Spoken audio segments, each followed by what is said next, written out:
जय हिंद पोरांनो, निरंजन भोयर या यूट्यूब चॅनलवर आपलं अगदी हृदयाच्या तळापासून स्वागत आहे। आज आहे बघा 26 मे 2024 आणि आजच्या महत्त्वाच्या चालू घडामोडीवरचे अत्यंत महत्त्वाचे असे परीक्षाभिमुख प्रश्न आपण बघणार आहोत। हे बघा, आपल्या चॅनलवर इंग्रजी व्याकरण, मराठी व्याकरण, जनरल स्टडीज, चालू घडामोडी आणि गणित बुद्धिमत्ता या विषयांचं मार्गदर्शन केलं जातं। तर आताच आपल्या चॅनलला सबस्क्राईब, लाईक आणि शेअर करा। सुरुवातीला बघू आपण येस्टरडे क्वेश्चन, म्हणजेच तुम्हाला काल सरावासाठी दिलेला हा प्रश्न आहे। आणि प्रश्न होता, राष्ट्रीय मागासवर्ग आयोगाचे सध्याचे अध्यक्ष कोण आहेत? आणि 4 ऑप्शन तुमच्यासमोर होते। याचं उत्तर कॉमेंट बॉक्समध्ये तुम्हाला टाईप करायला सांगितलं होतं। मित्रांनो, भावांनो, हे बघा, आळस करू नका, तेव्हाच उत्तर कॉमेंट बॉक्समध्ये टाईप कर जा। आळस हा माणसाचा शत्रू आहे, तो शत्रू खतम करून टाका आणि उत्तर तेव्हाच्या तेव्हाच कॉमेंट बॉक्समध्ये टाईप कर जा। तर चला ठीक आहे, याचं उत्तर करेक्ट असणार आहे पर्याय क्रमांक 4, हंसराज अहिर। हा अगदी बरोबर, हंसराज अहिर हे राष्ट्रीय मागासवर्ग आयोगाचे सध्याचे अध्यक्ष आहेत पहा। तर नेक्स्ट प्रश्न आहे बघा, आजचा सुरुवातीचा प्रश्न क्रमांक 1, नुकत्याच प्रसिद्ध झालेल्या अन्न आणि कृषी संस्थेच्या अहवालानुसार जगभरातील जंगलतोडीच्या तुलनेत भारत कितव्या स्थानी आहे? आणि 4 ऑप्शन तुमच्या समोर आहेत आणि याचं उत्तर पटकन सांगायचं आहे। तर उत्तर असणार आहे पर्याय क्रमांक 2, दुसऱ्या स्थानी। बरोबर। हे बघा, काय माहीत आहे का की भारत 2015 ते 2020 या कालावधीमध्ये दरवर्षी 6,68,000 हेक्टरवर जंगलतोड करतो बघा। हे असं कुठं निष्पन्न झालं?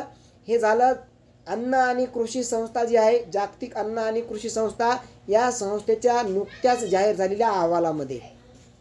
आणि महत्त्वाचं काय बघा की यामुळं मग भारत जो आहे तो दुसऱ्या स्थानी आहे जंगलतोडीमध्ये जगामध्ये।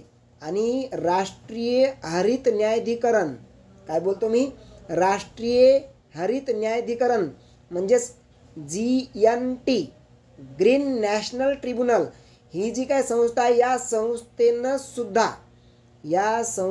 सुद्धा काय केलेलं आहे की केंद्रीय पर्यावरण व वन आणि हवामान बदल याबाबतचं जे मंत्रालय आहे, या मंत्रालयावर सुद्धा ताशेरे ओढलेले आहेत। लक्षात घ्या, महत्त्वाचं आहे। आजच्या लोकसत्ता न्यूजपेपरला फ्रंट पेजलाच ही न्यूज आहे। यावर प्रश्न बनू शकतात, खूप महत्त्वाचा आहे। आणि पर्यावरणाच्या दृष्टीनं प्रश्न आहे हा सुद्धा, ठीक आहे।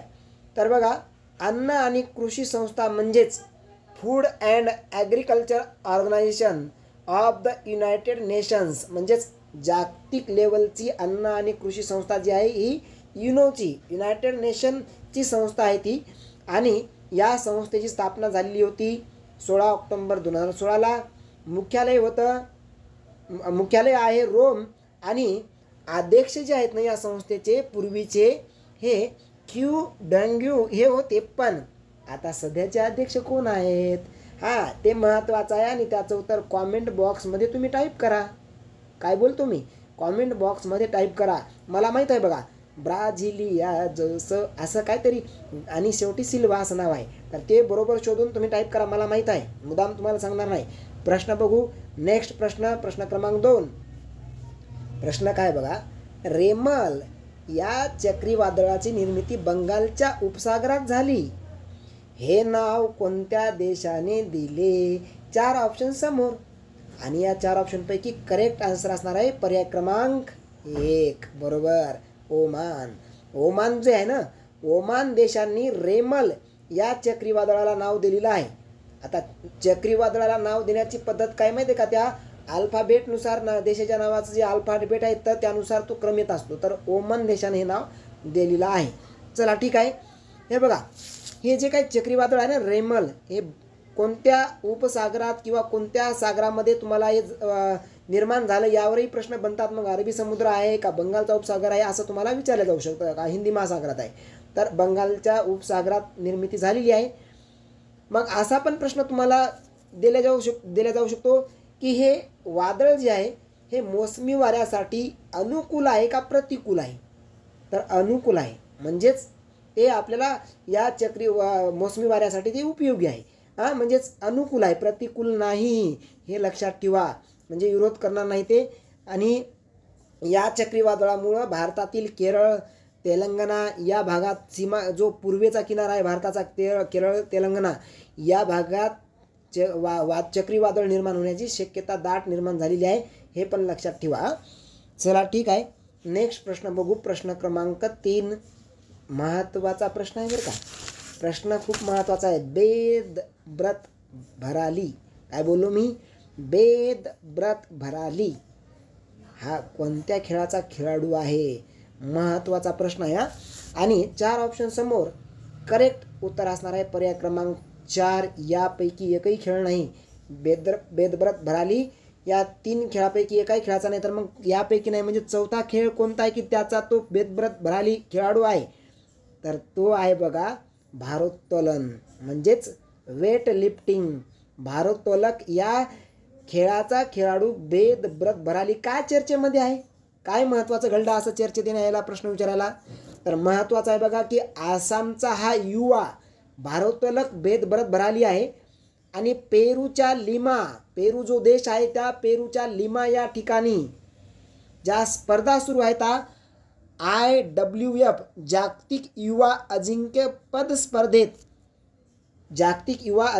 स्पर्धेत पुरुषाच्या 73 किलो वजनी गटात सुवर्णपदक प्राप्त केलंय. सुवर्णपदक आजच्याच न्यूजपेपरला लोकसत्ताला दिलेला आहे, तुम्ही बघा. खूप महत्त्वाचा क्रीडा पेजला यावर प्रश्न बनतात. आणि मग गनिमी कावा होतो आणि आपण म्हणतो कुठून प्रश्न आला? तर लक्षात ठेवा, हे उदयोन्मुख खेळाडू, युवा खेळाडू जे असतात, नवीन नवीन येणारे खेळाडू, यांनी जर यश प्राप्त केलं तर यांच्याकडे नजर आपली असली पाहिजेत. हे महत्त्वाचं आहे का नाही? तर आता बघू आपण नेक्स्ट प्रश्न. प्रश्न क्रमांक 4. प्रश्न काय आहे की नुकताच श्रीनिवास कुलकर्णी यांना शॉ पुरस्कार जाहीर झाला. तर मग प्रश्न काय, इतकं तुम्हाला माहीत असतं की शॉ पुरस्कार श्रीनिवास कुलकर्णी यांना जाहीर झाला, पण प्रश्न जर फिरला की शॉ पुरस्कार कोणत्या क्षेत्रामध्ये दिला जातो, तर मग त्यावेळेस आपली जरा तारांबळ उडते. तर लक्षात घ्या, 4 पर्याय समोर आहेत आणि शॉ पुरस्कार कोणत्या क्षेत्रात दिला जातो ते सांगायचं आहे. तर करेक्ट आन्सर असणार आहे पर्याय क्रमांक 3, खगोलशास्त्र. खगोलशास्त्रामध्ये शॉ पुरस्कार दिला जातो. आणि लक्षात ठेवा, खगोलशास्त्राच्या क्षेत्रामध्ये दिला जाणारा जो प्रतिष्ठेचा शॉ पुरस्कार आहे ना, यावर्षी आपल्या भारतीय वंशाचे आहेत आणि नागरिकत्व मात्र अमेरिकेचं आहे बरं का. त्यांना ते अमेरिकेचे आहेत, परंतु वंश भारतीय वंशाचे आहेत. श्रीनिवास कुलकर्णी यांना जाहीर झाला. कुलकर्णी हे कॅलिफोर्निया इन्स्टिट्यूट ऑफ टेक्नॉलॉजी येथे प्राध्यापक म्हणून कार्यरत आहेत. कुठं प्राध्यापक आहेत ते? California institute of technology. आणि ते महत्त्वाचं आहे की लेखिका जे आहेत सुधामूर्ती लेखिका यांचे भाऊसुद्धा आहेत बरं का. ते भाऊ आहेत. आणि त्यांनी संशोधन काय केलं आहे की त्यांना हा पुरस्कार दिला?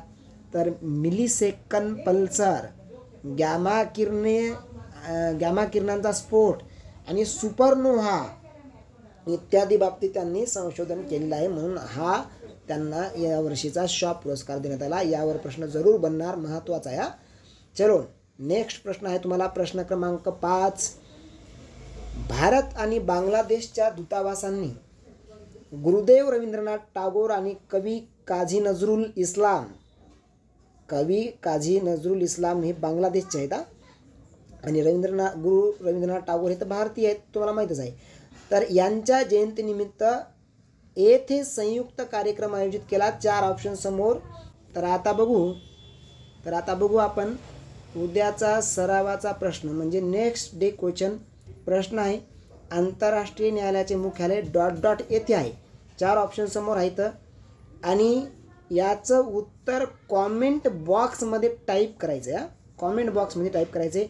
तर भेटूयात उद्याला. जय हिंद, जय महाराष्ट्र, जय भारत.